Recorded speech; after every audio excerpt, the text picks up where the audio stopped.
దిష్టి తగలకుండా ఉండడానికి మన పెద్దలు అనేక పద్ధతులు పాటిస్తూ ఉంటారు. ఎందుకంటే అందంగా ఆనందంగా ఉన్న వాళ్ళను చూసి కొంతమందికి అసూయ కలిగి చెడు దృష్టి పడుతుందని పెద్దల నమ్మకం. దీని నివారణకు చాలా మంది తమ కాళ్లకు నల్లతాడు కట్టుకుంటారు. ఇలాంటి ఆచారాలను ఇప్పటికీ అనేక కుటుంబాల్లో పాటిస్తున్నారు. ఇలాంటి వాటి గురించి ఇప్పుడు తెలుసుకుందాం. పిల్లలకు దిష్టి నివారణ.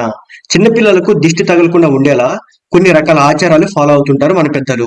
పిల్లల మెడలకు వెంట్రుకలతో తయారు చేసిన తాడు కట్టడం, కాయిన్ సైజులో నల్ల బొట్టు పెట్టడం లాంటివి చేస్తుంటారు. ఇక పిల్లలను చూసిన వారికి ఎంత అందంగా ఉన్నారో అంటున్న వారిలో పుట్టే దిష్టి ప్రభావాన్ని తగ్గించడానికి ఈ విధంగా చేస్తారు. ఇక వాహనాలకు కూడా ప్రత్యేక పద్ధతులు ఉన్నాయి. వాహనాలకు కూడా చెడు దృష్టి తగలకుండా ఉండడానికి నిమ్మకాయలు, కర్పూరం లేదా గుమ్మడికాయతో దిష్టి తీస్తుంటారు. అవి చెడు దృష్టిని తిప్పి వేసేలా పనిచేస్తాయి. ఈ విధానాలు ఇప్పటికీ మనలో చాలా మంది పాటిస్తున్నారు. ఇక ఈవిల్ ఐ ప్రాముఖ్యత.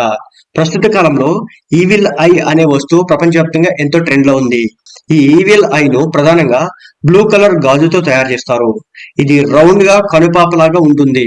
దీన్ని మెడలో లాకెట్ లాగా కూడా ధరించడం ఇప్పుడు ఫ్యాషన్ అయింది. చెడు దృష్టి తగలడం వల్ల అనారోగ్య సమస్యలు, ప్రమాదాలు వస్తాయి. సో మరియు ఇలాంటి దురదృష్టం వంటి ఇబ్బందులు ఎదురవుతాయని అనేక మంది నమ్ముతారు. ఇలాంటి ప్రభావాల నుంచి బయటపడేందుకు బ్లూ కలర్ ఈవిల్ ఐను ధరించడం, దీని ద్వారా దిష్టి తగలకుండా ఇప్పుడు ఉంటుందని చెప్పేసి అందరూ నమ్ముతున్నారు. ఇక స్పెషల్ కలర్స్.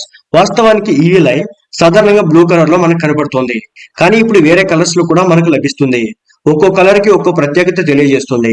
ఉదాహరణకు బ్లూ కలర్ తేజస్సును సూచిస్తే, ఇంకా వేరే కలర్స్ మరెన్నో ప్రతీకలను సూచిస్తాయి. ఈ విధంగా ఈవిల్ ఐ ఇప్పుడు దిష్టి నివారణకు ఒక ఇంపార్టెంట్ సొల్యూషన్ గా మారింది. ఈ విధంగా చెడు దృష్టి ప్రభావాన్ని తగ్గించడానికి మన పెద్దలు పాత పద్ధతులనే కాదు, కొత్త ట్రెండ్ అయిన ఈవిల్ ఐ ను, ఇతర సంప్రదాయ పద్ధతులను కూడా ఫాలో అవుతున్నారు.